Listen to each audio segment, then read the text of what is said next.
गोपीनाथं नमाम्यहम् श्रीमन्तं दुःखहर्तारं सर्वसौख्यप्रदं विभुम् आराध्यं हरैर्वन्द्यं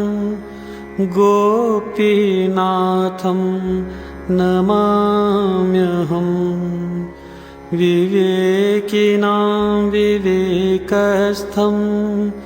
ज्ञानिनां ज्ञानदं परम्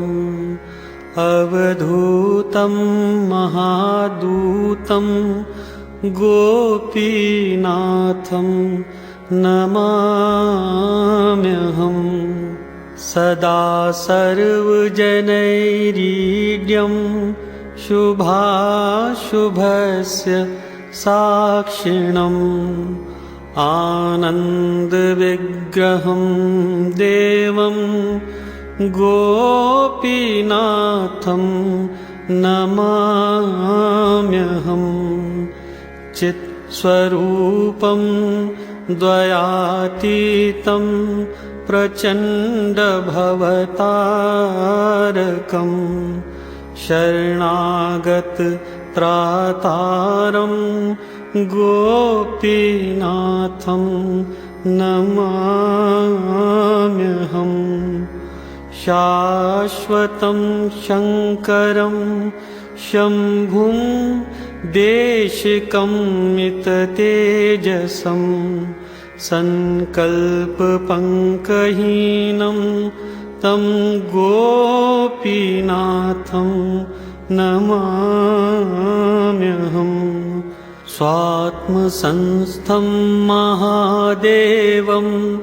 घोरद्वान्तनिवारकं त्रितापहरणे व्यस्तं गोपीनाथं नमाम्यहम् हृत्पद्मभास्करं देवं शश्वत् शान्तिसमावृतं परतेजोमयं दिव्यं गोपीनाथं नमाम्यहम् बिन्दुनादकलातीतं अलभ्यम् अतिदुर्लभं योगिनामग्रगण्यं तं गोपीनाथं नमाम्यहम् सर्ववाङ्मयज्ञातारम् अमेयम् अकुलं कुलं प्रकाशविभवस्फीतं गोपीनाथं नमाम्यहम् हरवत् अहर्तारं भववत् भूतिवर्धकं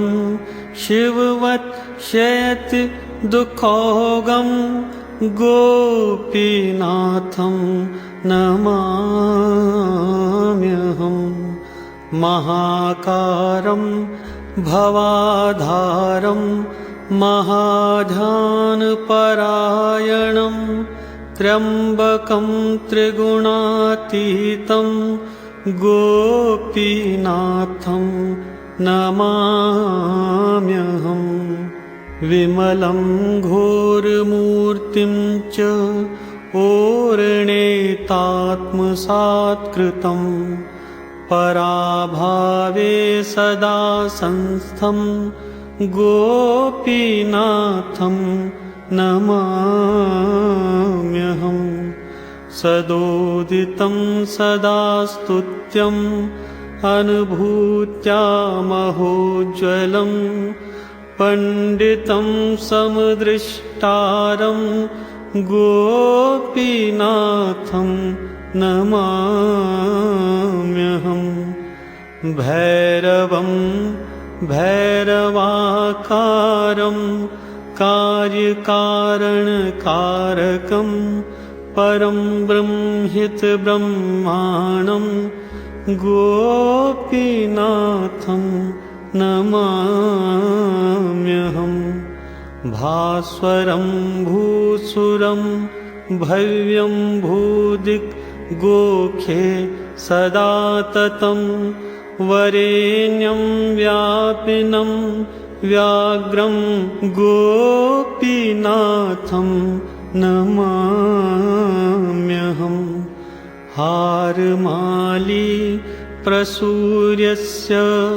शक्तिरूपा महाबला रुद्रांशं रौद्ररूपं तं सद्गुरुं प्रणमाम्यहम् इदं स्तोत्रं देवप्रियम् अन्वहं यै पठेत् पुमान् सः भवस्य कृपाकाङ्क्षी नूनं भवति तत्क्षणात् प्रेरणाया बभस्यैषा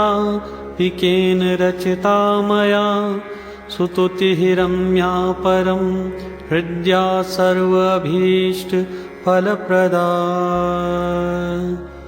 ॐ नमो भगवते गोपीनाथाय।